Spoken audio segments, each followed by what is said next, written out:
दोस्तों, कहा जाता है कि जहांगीर तरीन ने आज तक जिस भी चीज को हाथ लगाया वो सोना हो गई। ये बात उनके नाकदीन भी मानते हैं, लेकिन उसकी वजह वो किस्मत से ज्यादा जहांगीर तरीन की दौलत से कामयाबी खरीद लेने की सलाहियत को करार देते हैं। पंजाब यूनिवर्सिटी के एक लेक्चरर से लेकर अरबपति कारोबारी तक और जहेज में मिलने वाली सियासत से लेकर मुल्क की अहम जमात के अहम तरीन ओहदेदार तक जहांगीर तरीन ने कामयाबियों की ऐसी दास्तानें रकम की है जिनकी मिसाल पाकिस्तान में शायद कहीं और नहीं मिलती। इसके साथ साथ वो मुल्क की मुतनाज़ तरीन सियासी शख्सियत की फहरिस्त में भी शामिल है। उनके नाकदीन में खानदान वालों से लेकर सियासतदान तक शामिल है जो उन पर जमीनों और ओहदों पर काबिज होने का इल्जाम धरते हैं। इन सब के लिए जहांगीर तरीन का एक ही पैगाम है, मेहनत कर, हसद न कर। दोस्तों, जहांगीर तरीन के वालिद अल्लाह नवाज तरीन अयूब खान के दौर में कराची पुलिस में DIG के ओहदे पर तैनात थे। कहने वाले कहते हैं इस ओहदे तक रसाई में उनकी काबिलियत से ज्यादा फील्ड मार्शल अयूब खान से उनकी रिश्तेदारी का दखल है। उनकी आबाई जमीन तरबेला के मकाम पर बनने वाले डैम में आ गई, जिनके बदले उन्हें जनूबी पंजाब के शहर लोधरा में ज़राई जमीन अलाट की गई। पुलिस से रिटायरमेंट के बाद अल्लाह नवाज ने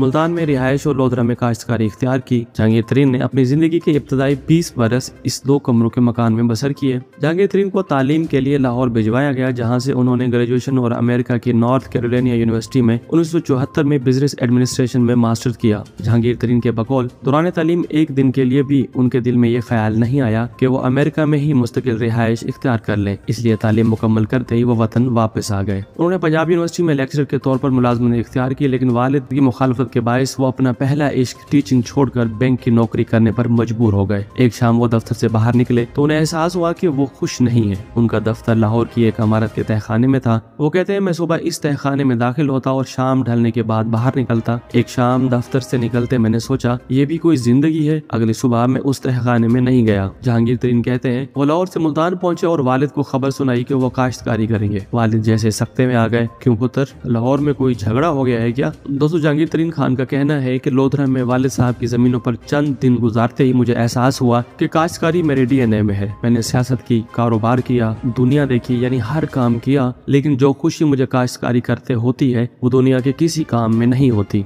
मैं सब कुछ छोड़ सकता हूँ, काश्तकारी नहीं छोड़ सकता। वालिद की 400 एकड़ जमीन पर उन्होंने काश्तकारी शुरू की और यहाँ से उनकी कामयाबियों का ना खत्म होने वाला सफर शुरू होता है। वो कहते हैं, अभी मुझे लोधरा आए 2 साल हुए थे कि वालिद साहब की जमीन से मुझे सरकारी जमीन को महकमा जंगलात ने फौज को दे दिया, जिसने ये जमीन मेडल लेने वाले अपने अफसरों में बांटना शुरू कर दी। अब जिस अफसर को ये जमीन मिलती वो जब जमीन देखने वहाँ आता तो उसका इस्तकबाल एक बंजर रेगिस्तान करता, क्योंकि वहाँ पानी नहीं था। मैं इस जमीन के बिल्कुल साथ बैठा था। मैंने क्या किया, ये जमीनें उन फौजी अफसरों से बहुत सस्ती खरीदनी शुरू कर दी। क्योंकि ये बंजर सहराई इलाका था, इसलिए लोग ये जमीन बहुत ही सस्ती बेचते रहे। 20 साल में ये काम करता रहा, फौजी अफसरों से बंजर जमीनें खरीदता रहा। इस दौरान उन्होंने कितनी जमीन खरीदी इस बारे में जहांगीर तरीन वाज़ेह बात नहीं करते, लेकिन बाज़ अंदाजों के मुताबिक उनके पास जनूबी पंजाब से सिंध तक 45,000 एकड़ जमीन है। इस जमीन को उनकी मलकियत साबित करना मुमकिन नहीं है, क्योंकि इसमें बेशतर जमीन उनके मुलाजमीन और रिश्तेदारों के नाम पर खरीदी गई है। फौजियों की जमीनों से फारिग होने के बाद जहांगीर तरीन ने मकामी जमींदारों का रुख किया और उन्होंने उनकी जमीन के बदले सालाना इतनी रकम पेश की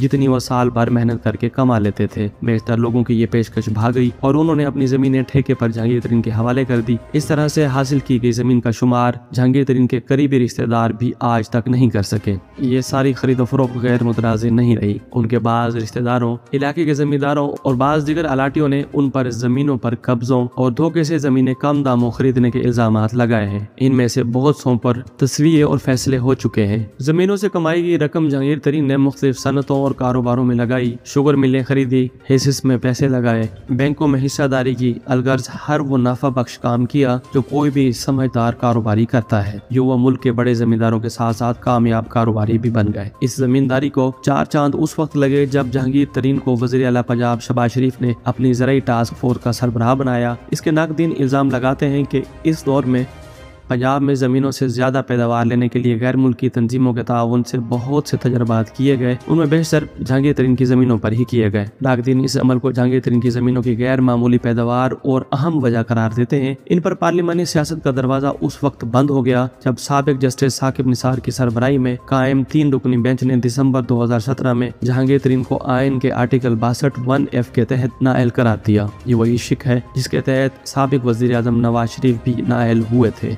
जहांगीर तरीन ने अपने खिलाफ फैसला आने के बाद पाकिस्तान तहरीक इंसाफ के सेक्रेटरी जनरल के ओहदे से इस्तीफा दे दिया। कहा कि वो इमरान खान को वजीर आजम बनवाने की जिद्दोजहद करते रहेंगे। वो अपने इस अज़्म पर इंतखाबात की तैयारी और PTI की इंतखाबी मुहिम के दौरान ही नहीं, हुकूमत साजी के अमल के दौरान भी सख्ती से कारबंद रहे। इंतखाबात से पहले उम्मीदवारों का चुनाव हो या इलेक्टेबल्स को पार्टी में शामिल करवाना, जहांगीर तरीन इस अमल में मरकजी हैसियत में फराइज सरंजाम देते रहे। जनूबी पंजाब में मुस्लिम लीग नून के अहम रहनुमाओं को तोड़कर तहरीक इंसाफ मिलाने का सहरा भी जहांगीर तरीन के सर जाता है। उन्होंने कोशिश होते 3 दर्जन से जायद मुस्लिम लीगी उम्मीदवारों ने पहले जनूबी पंजाब सूबा महाज बनाया और फिर तहरीक इंसाफ में शमूलियत इख्तियार की। इंतखाबात के बाद जब PTI को मतलूबा अक्सरियत न मिल सकी तो ये जहांगीर तरीन ही थे जो तन तना अपना जहाज लेकर निकले और आज़ाद हैसियत में मुंतखब होने वाले अरकानों को अपने प्राइवेट जेट में लाद कर बनिंगाला लेकर आए। और जब कौमी असम्बली और पंजाब में असम्बली में मतलूबा अरकान की हिमायत हासिल हो गई और इमरान खान ने वज़ारत उज़्मा का हलफ उठा लिया तो अगले रोज ही जहांगीर तरीन ने ऐलान किया कि उनका वादा पूरा हुआ, वो अब अपने कारोबार और खानदान पर तवज्जो देने के लिए लंदन जा रहे हैं। इस दौरान इमरान खान की नई किचन काबीना बन गई। Principal secretary Azam Khan, first lady Bushra Bibi और जुल्फी बुखारी इस काबीना का अहम तरीन रुकन बन गए। यूं जहांगीर तरीन का रहता सहता असर व सूख भी और कम हो गया। दूसरी तरफ तरीन ने भी मामलात को दुरुस्त करने के हवाले से कोई संजीदा और बामकसद मनसूबाबंदी न की।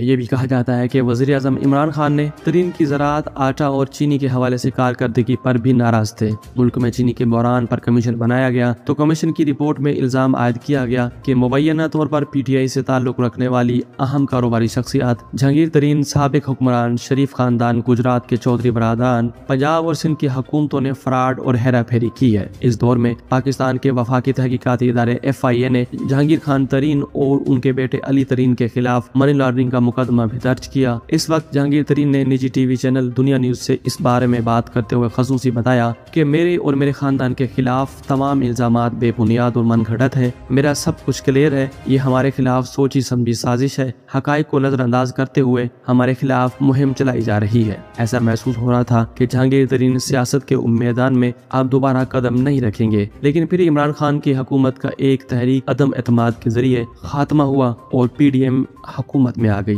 ऐसे में जहांगीर तरीन के ज़ेर साए एक और हम ख्याल ग्रुप तश्कील पाया जिसमें तहरीक इंसाफ के कौमी और पंजाब असम्बली के तकरीबन 30 अरकान शामिल थे। 9 मई के वाक़यात के बाद तहरीक इंसाफ में तकरीब का एक और सिलसिला शुरू हुआ तो जहांगीर तरीन एक बार फिर मुतहरिक हुए और गुज़श्ता रोज उनकी जानिब से इस्तेकाम पाकिस्तान पार्टी के क़याम का ऐलान किया गया। लेकिन ये सवाल अब भी अपनी जगह मौजूद है कि आया जहांगीर तरीन 2018 की तरह इस बार भी किंग मेकर का किरदार अदा करेंगे या नहीं।